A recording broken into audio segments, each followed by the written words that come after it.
ॐ श्री परमात्मने नमः। अथ द्वादशोऽध्यायः। भक्तियोगः। अर्जुन उवाच एवं सततयुक्ताये भक्तास्त्वां पर्युपासते ये चाप्यक्षरमव्यक्तं तेषां के योगवित्तमाः।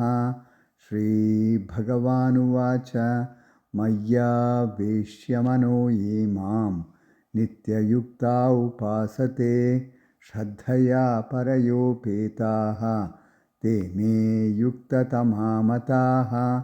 ये त्वक्षरमनिर्देश्यम् अव्यक्तं पर्युपासते सर्वत्र गमचिन्त्यं च कूटस्थमचलं ध्रुवं सन्नियम्येन्द्रियग्रामं सर्वत्र समबुद्धयः ते प्राप्नुवन्ति मामेव सर्वभूतहिते रताः।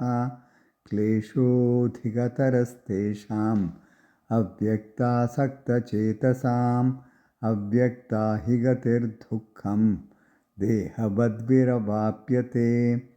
ये तु सर्वाणि कर्माणि मयि सन्न्यस्य मत्पराः अनन्येनैव योगेन मां ध्यायन्त उपासते तेषामहं समुद्धर्ता मृत्युसंसारसागरात् भवामि न चिरात् पार्थ मय्यावेशितचेतसां मय्येव मना धत्स्व मयि बुद्धिं निवेशय निवसिष्यसि मय्येव अथ ऊर्ध्वं न संशयः।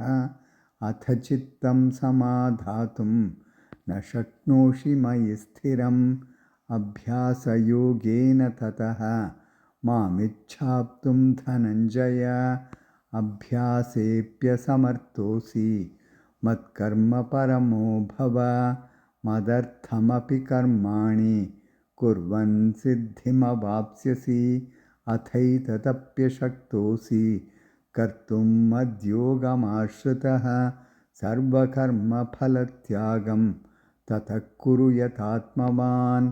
श्रेयो हि ज्ञानमभ्यासात् ज्ञानाध्यानं विशिष्यते ध्यानात् कर्मफलत्यागः त्यागाच्छान्तिरनन्तरम्। अद्वेष्टा सर्वभूतानां मैत्रकरुण एव च निर्ममो निरहङ्कारः समदुःखसुखः क्षमी सन्तुष्टः सततं योगी यतात्मा दृढनिश्चयः मय्यर्पितमनो बुद्धिः यो मद्भक्तः स मे प्रियः। यो न हृष्यति न द्वेष्टि न शोष्यति न काङ्क्षति शुभाशुभपरित्यागी भक्तिमान् यः स मे प्रियः। अनपेक्षशुचिर्दक्षः उदासीनो गतव्यतः सर्वारम्भपरित्यागी यो मद्भक्तः स मे प्रियः। यो न हृष्यति न द्वेष्टि न शोष्यति न काङ्क्षति शुभाशुभपरित्यागी भक्तिमान् यः स मे प्रियः।